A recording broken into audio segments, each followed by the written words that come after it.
Margaret Hamilton was determined to enjoy her Saturday morning. Sometimes, the city made that hard. Gaselport was a strange place to call home. After all, various occult arts from across the world had traveled there to hide amongst its back alleys.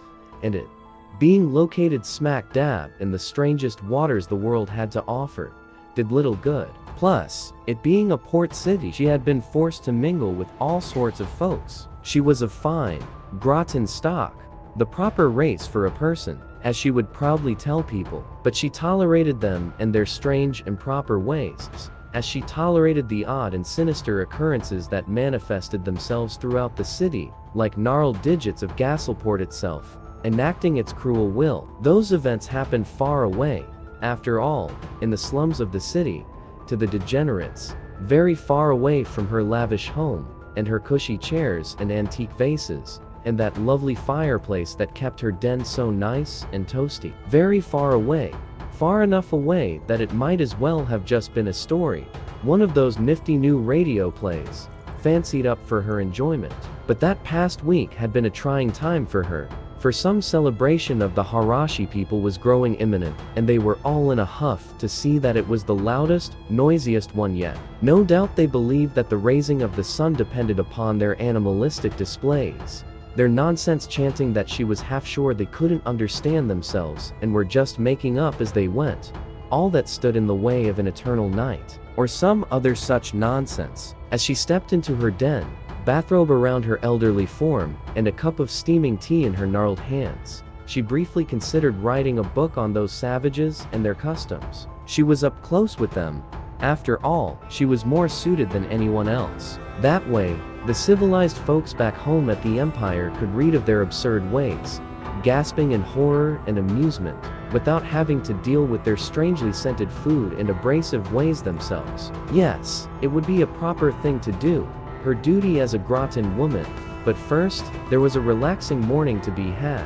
So, she pushed open her door, fetched the morning paper, and plopped herself down in a cozy chair, laying her tea on the stool next to it. Her cat, a handsome young man by the name of Eric, climbed atop the table next to her in a bid for her attention. He was big, and white, and fluffy, the proper way for a cat.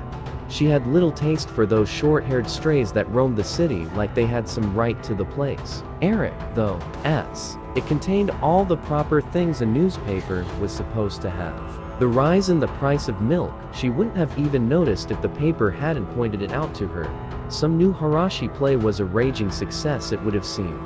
People had no taste in those days, she could have told you that. Oh, and there was a bit of spicy drama, something dark and mysterious to appeal to her mature tastes. For you see, something strange and wrong had crept up from the slums. The gored remains of cats and dogs had been found in alleyways and trash cans, or at least, the remains of the remains. Mostly just bones, sometimes bits of meat, scattered about often enough. It was strange and unnerving, to be sure, but she was sure it was just some strange-minded stray dog, or purr. Yet still, even with the mundane explanation at the end of it, she read on with curiosity. It was the mystery, after all, that made it fun. But it seemed that investigators had found something. The city had an abundance of strays, and frankly, some lunatic would have been doing the city a favor by removing them. But the hordes of mangy cats and dogs that called the streets their homes were left entirely untouched. Whatever it was targeting pets. She clutched Eric closer to her,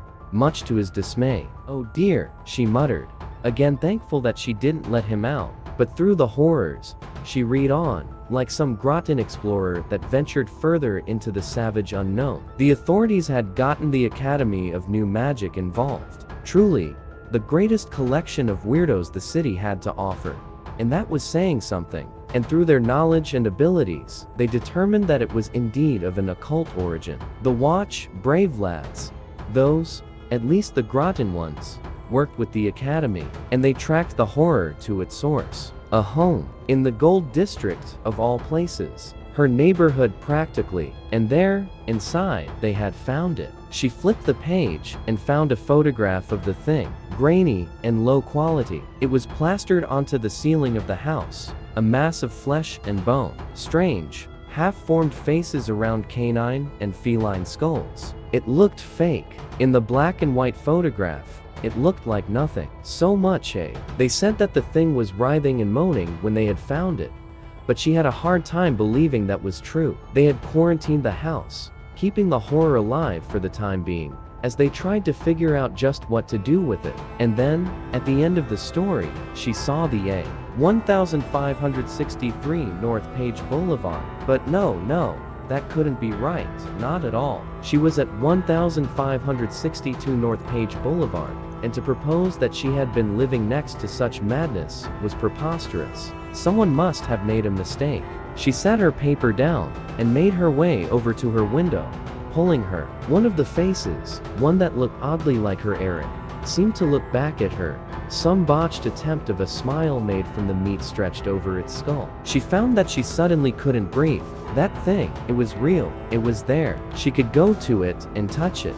And that entire time, without her being even the faintest bit suspicious, it was maybe 50 feet away and had been for some time now, hidden only by the thin walls of a cheap old home. If she had peered through the windows, might she have gotten a glimpse of its terrible form? It was a monster, and it was right next door.